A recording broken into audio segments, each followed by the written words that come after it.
नवीन राज्यों का उदय पाठ 6। पहला प्रश्न है, बंगाल का कौन सा नवाब अपनी न्यायप्रियता हेतु प्रसिद्ध था? विकल्प दिए हैं शुजाउद्दीन, सिराजुद्दौला, अलीवर्दी खां, सरफराज। तो बंगाल का जो नवाब अपनी न्यायप्रियता हेतु प्रसिद्ध था वो था शुजाउद्दीन। तो विकल्प ए यहाँ पर सही होगा, शुजाउद्दीन। जयपुर की स्थापना राजा जय सिंह के द्वारा कब की गई थी? 1700 ईस्वी में, 1715 या 1727 या 1745? तो देखिए, जयपुर की जो स्थापना है वो राजा जय सिंह के द्वारा की गई थी और ये स्थापना 1727 में की गई थी। जयपुर की स्थापना। बेसिन या बसीन की संधि से किसकी हानि हुई? पुर्तगालियों की, सिखों की, राजपूतों की, मराठों की? तो देखिए, बसीन की संधि जो है वो मराठों से संबंधित है और ये मराठों का इसमें नुकसान हुआ था। गुरुमुखी लिपि का आविष्कारक किसे माना जाता है? गुरु नानक, गुरु अंगद, गुरु गोविंद, अर्जुन देव?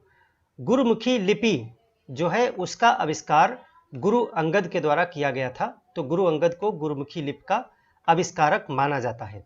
अगला प्रश्न है, जाट जाति का अफलातून प्लाटो किसे कहा जाता है? बदन सिंह, राजाराम, मोहन सिंह, सूरजमल? तो जाट जाति का जो अफलातून है वो सूरजमल को कहा जाता है, इसलिए विकल्प यहाँ पर डी सही हो जाएगा, सूरजमल। प्लासी का युद्ध निम्नलिखित में से किस नदी के तट पर हुआ था?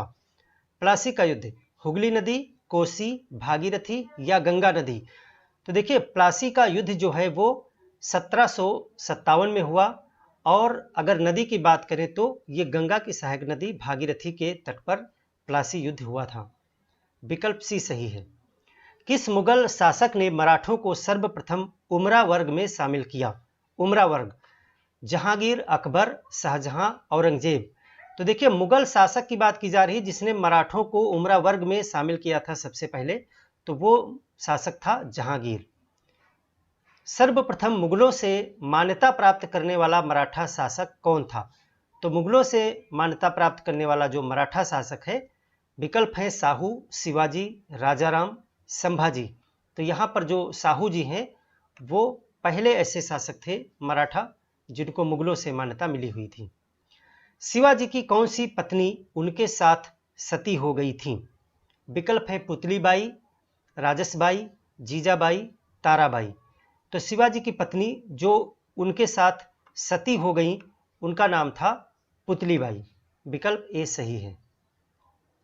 किस सिख गुरु को सिखों को लड़ाकू जात बनाने का श्रेय दिया जाता है? सिखों को सैन्य प्रशिक्षण और लड़ाकू जात के रूप में डेवलप करने का श्रेय किस सिख गुरु को है? ये प्रश्न है। विकल्प हैं अर्जुन देव, बंदा बहादुर, हर राय, हर गोबिंद? तो यहाँ पे जो गुरु हर गोबिंद हैं उन्होंने सिखों को जो है एक लड़ाकू जात के रूप में डेवलप किया। शिवाजी ने किस प्रांत में कभी भी चौथ या सरदेश मुखी नहीं वसूला? विकल्प हैं अवध, बंगाल, जोधपुर, अजमेर? तो देखिए, चौथ या सरदेश मुखी जो है वो शिवाजी के समय से ही वसूला जाता था और शिवाजी ने जो है वो जोधपुर से कभी भी सरदेश मुखी नहीं लिया था। अगला प्रश्न है, किस मराठा शासक के संबंध में अंग्रेज ने कहा था कि वह मराठों का अंतिम बुद्धिमत्तापूर्ण प्रशासक था? विकल्प है नाना फडणवीस, राजाराम, बालाजी बाजीराव, साहू?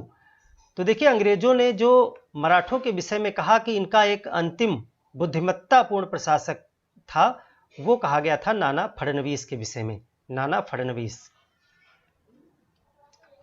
अगला प्रश्न है, शिवाजी के अष्टप्रधान के संबंध में नीचे दी गई सूची 1 तथा सूची 2 को सुमेलित करके नीचे दिए गए कूटों में से सही उत्तर का चुनाव कीजिए।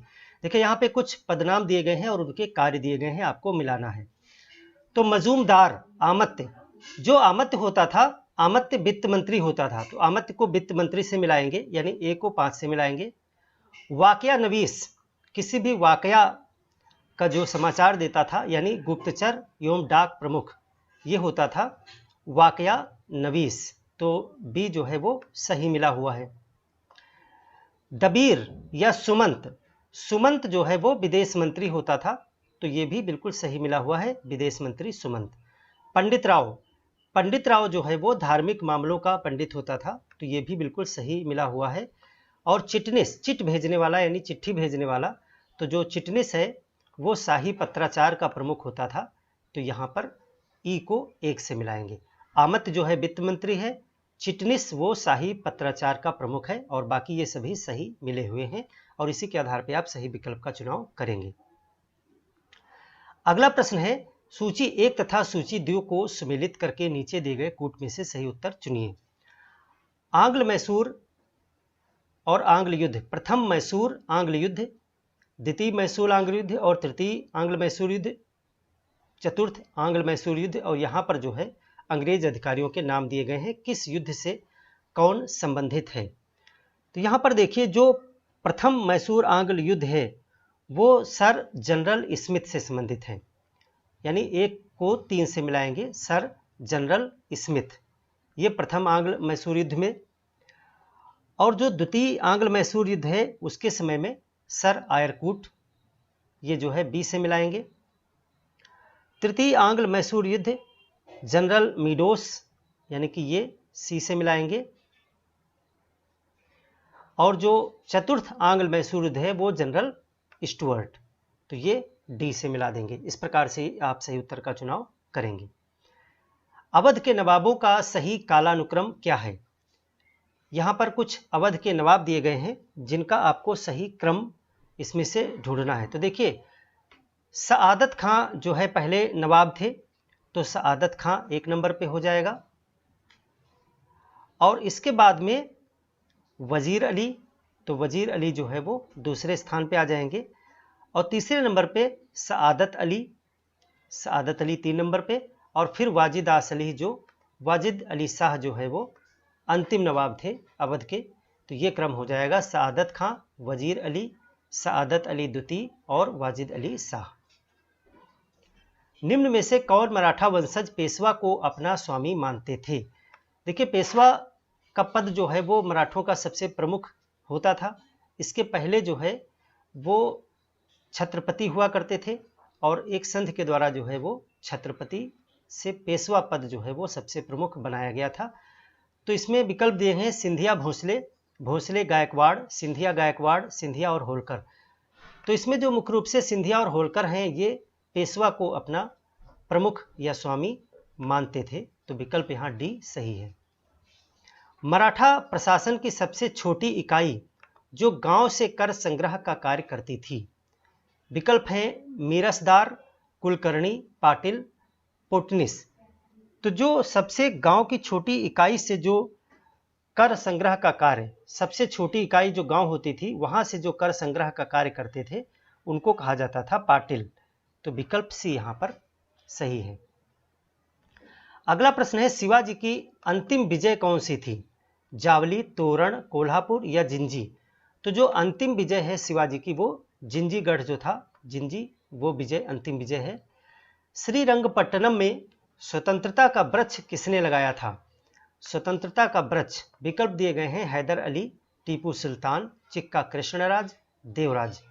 तो जो श्रीरंगपट्टनम में स्वतंत्रता का वृक्ष लगाया था वो टीपू सुल्तान के द्वारा लगाया गया था। विकल्प बी यहाँ सही है। दारा सिकोह ने किस सिख गुरु को मुगल शहजादियों से वैवाहिक संबंध स्थापित करने हेतु आमंत्रित किया था। विकल्प हैं गुरु हरगोबिंद, हर राय, हरकिशन, तेग बहादुर। दारा सिकोह ने सिख गुरु को मुगल शहजादियों से वैवाहिक संबंध स्थापित करने के लिए आमंत्रित किया था, तो उनका नाम है गुरु हर राय। गुरु हर राय विकल्प सही है यहाँ पर। मैसूर राज्य के संबंध में कौन सा कथन असत्य है। कथन दिए गए हैं चतुर्थ आंग्ल मैसूर युद्ध के बाद अंग्रेजों ने मैसूर के एक बड़े भाग पर कब्जा कर लिया था, तो ये तो सही बात है। एक भाग को मैसूर के अवयस्क शासन को सौंप दिया गया था। अंग्रेजों ने मैसूर के राजा के साथ सहायक संधि स्थापित की थी। तो देखिए, जो 2 नंबर विकल्प है ये असत्य है। तीसरा, जो अंग्रेजों ने मैसूर के राजा के साथ सहायक संधि स्थापित की थी, ये सही है। 1894 में कुशासन का आरोप लगाकर डलहौजी ने मैसूर का विलय अंग्रेजी साम्राज्य में कर लिया था, ये भी गलत है। बाकी सब सही है। तो ये जो है 1 और 4 यहाँ पर गलत हैं। 2 और 4 विकल्प नंबर 2 और 4 ये जो है यहाँ पर गलत है। अगला प्रश्न है, दिए गए मराठा पेशवा शासकों को उनके कालानुक्रम में व्यवस्थित करके दिए गए कूट से सही उत्तर का चुनाव कीजिए। तो यहाँ पे मराठा पेशवाओं का जो है क्रम आपको बनाना है। तो देखिए यहाँ पर सबसे जो पहले हैं वो हैं आपके बालाजी विश्वनाथ। बालाजी विश्वनाथ नंबर 1 पर हैं, यानी 5। और इसके बाद में बाजीराव प्रथम यानी 1। 5 के बाद एक विकल्प जिसमें आ रहा है ये सी विकल्प यहाँ पे सही हो जाएगा, क्योंकि 2 क्रम सही मिल गया है यहाँ पर। बालाजी विश्वनाथ और उसके बाद बाजीराव प्रथम, और इनके बाद बालाजी बाजीराव बने, बालाजी बाजीराव, और फिर माधवराव, और उसके बाद जो है माधवराव के बाद में 5वें स्थान पर आते हैं नारायण राव, और उसके बाद में माधव नारायण राव, ये है। तो इस प्रकार से ये क्रम हो जाएगा। सबसे पहले बालाजी विश्वनाथ, फिर जो है बाजीराव, फिर बालाजी बाजीराव, उसके बाद माधवराव, नारायण राव, और फिर माधव नारायण राव। ये सभी जो है जो पेशवा हैं वो एक क्रम से हैं। अगला प्रश्न है, शिवाजी ने अपने अंतिम दिनों में भू राजस्व को बढ़ा करके कितने प्रतिशत कर दिया था? 25, 40, 35 या 30%? तो शिवाजी ने अपने अंतिम दिनों में जो भू राजस्व है उसको बढ़ा करके 40% कर दिया था। राजा जय सिंह ने अधोलिखित में से किन स्थानों पर वेधशालाएं स्थापित कराई थीं? विकल्प दिए हैं यहाँ पे जयपुर, उज्जैन, वाराणसी, दिल्ली, मथुरा, कन्नौज, आगरा। तो देखिए जो वेधशालाएं हैं वो राजा जय सिंह के द्वारा स्थापित की गई, और ये जयपुर में वेधशाला है, उज्जैन में भी है, वाराणसी, दिल्ली में भी है, मथुरा में भी है। तो ये 5 स्थानों पर है, और कन्नौज और आगरा में नहीं है। तो यहाँ पर 1, 2, 3, 4 और 5 ये विकल्प जो है सही हो जाएगा डी। तो इस प्रकार से अगला प्रश्न है, जफरनामा किसकी कृति है? विकल्प हैं बहादुर शाह जफर की, बंदा बहादुर की, हरगोबिंद सिंह की, या गोविंद सिंह की। तो यहाँ पर जो जफरनामा है गोविंद सिंह की रचना है, तो विकल्प डी यहाँ पर सही है, गोविंद सिंह। तो इस प्रकार से 25 प्रश्न हमने इस चैप्टर के डिस्कस किए। अगले क्लास में हम 25 और प्रश्नों को डिस्कस करेंगे। धन्यवाद।